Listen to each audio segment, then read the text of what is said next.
as I was showing you, the GDP is coming from the companies who are exploiting this labor and exporting. So if you say the GDP should come from the masses, like Gandhi said, then it will be a different GDP. We've not been able to make that logic so brilliant that it can be sold. But definitely now the name of the game is capital and infrastructure. You know, India is, as you correctly say, going into bridges, airports in a very big way. And that is giving some job. That is, the construction industry is the biggest employer in India right now. But it is leaving a lot of people behind. Thank you. Yes? No? Comment. We've got several people, so I think if we take the 3 questions, and how have we got? 4. We take all 4 of you. Yeah. Okay. I have a hearing aid on, but sometimes I don't hear very well, so speak loudly. I have the same. Devaki, we're here to talk about gender. Where the state doesn't regulate the economy, and your data showed 90% of jobs and about half of GDP not regulated by the state, not registered, then other kinds of social practices and forms of social authority take over and become hardwired into the economy. And when they're hardwired into the economy, it's extremely difficult to think of social change without abolishing those forces which are currently bringing order to the economy. So gender is the best study of all worldwide.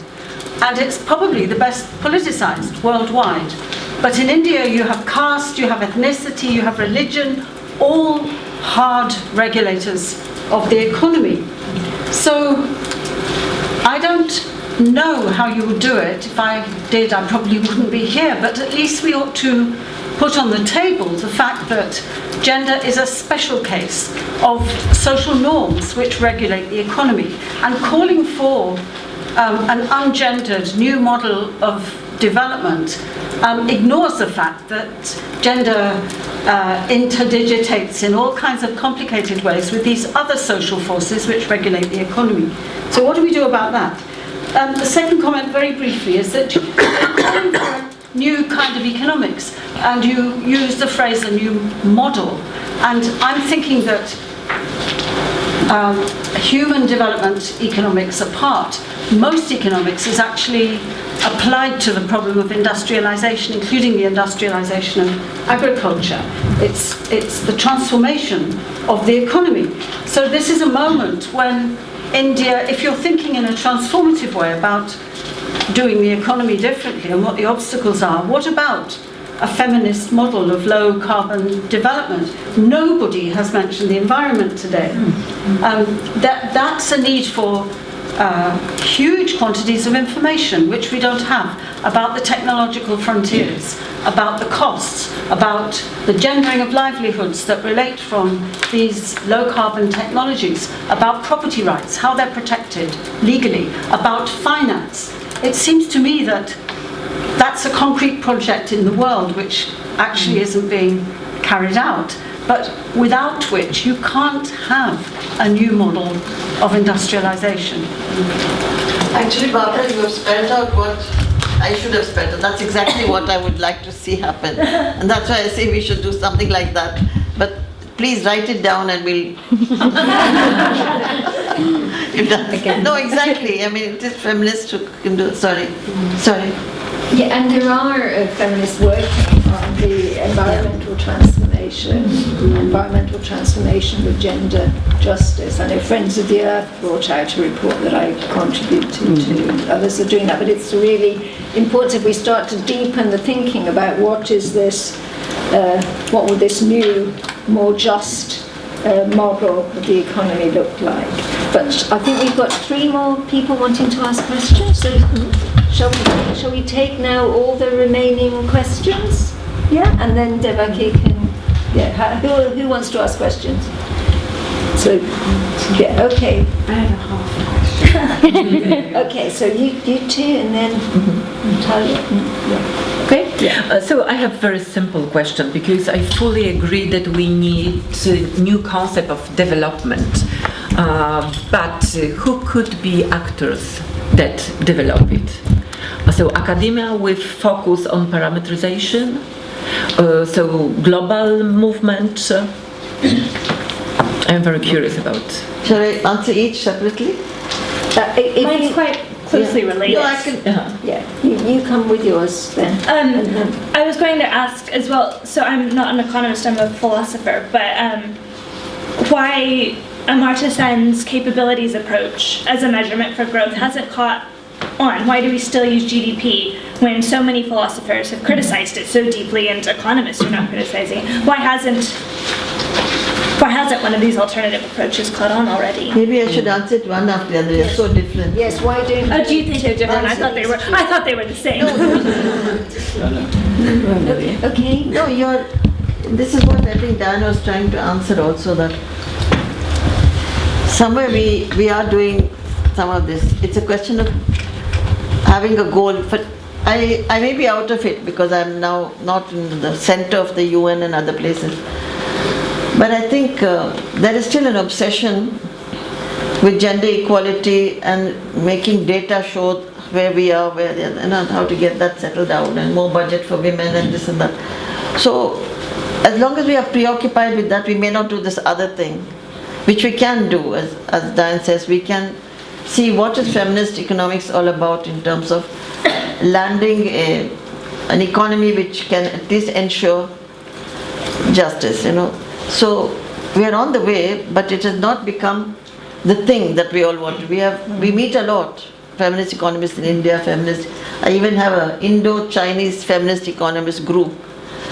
And what we are learning is that everywhere women are discriminated against and hurt in the factories in China, hurt in this social welfare system of China, as they are in India. So we are doing kind of breastbeating, we're in a terrible situation.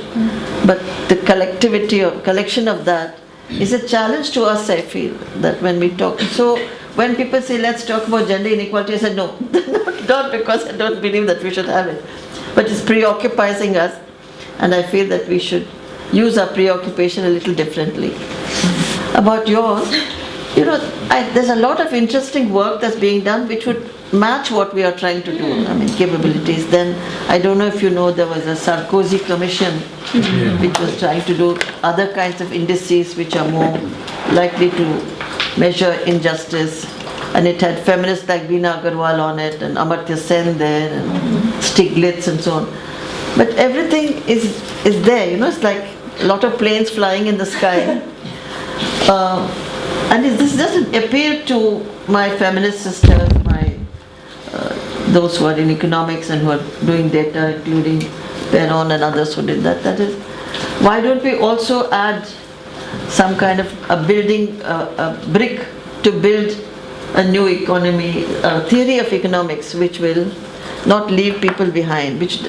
All these economic systems are generating inequality. There's no doubt whether you're in US, India, UK, they generate inequality.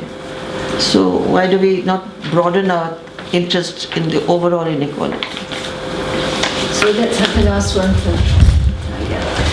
Yeah, so I was just thinking from a development organization perspective about how I would respond to some of what you're saying, in the sense that many of us who do gender analysis within development programs have said it really isn't helpful to just talk about how far women are behind men, or about women's needs, about what, a long list of things that women are lacking is actually not a helpful way to go forward. It's about identifying the opportunities to promote women's economic, where can we make progress, because and not just judged vis-a-vis men, but in terms of how women can be empowered in all different dimensions. And that means that you are focusing on women, but it's not just about the gaps or the needs or how much you are behind.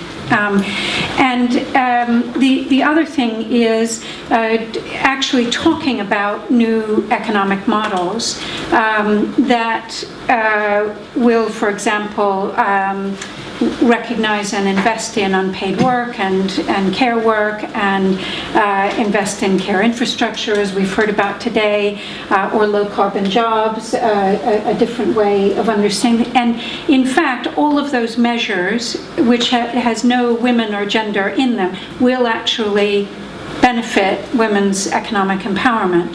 So there are ways to do both. You don't have to leave behind gender or women's empowerment in order to focus on the grave and extreme inequalities and poverty. You know, you've taken me forward. I thank you for that. Both the things you've mentioned are exactly where I think we could do some consolidation. Maybe next time we think of consolidating some of those bricks that you talked about, you know, where we're doing it. Even today we had gendered analysis of so many of the investments programs, social infrastructure.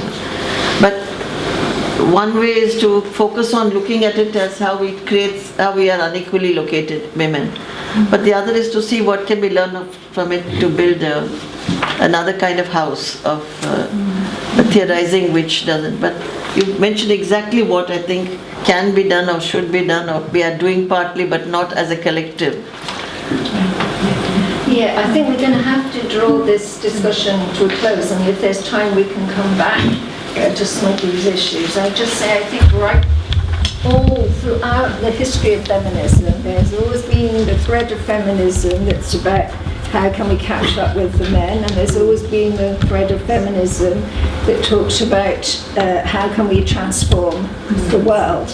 And it's important, I think you're really espousing, as do I and many here, I think, that second strand about how do we transform the world and how do we therefore ensure that it's a more just world into which women are striving for equality.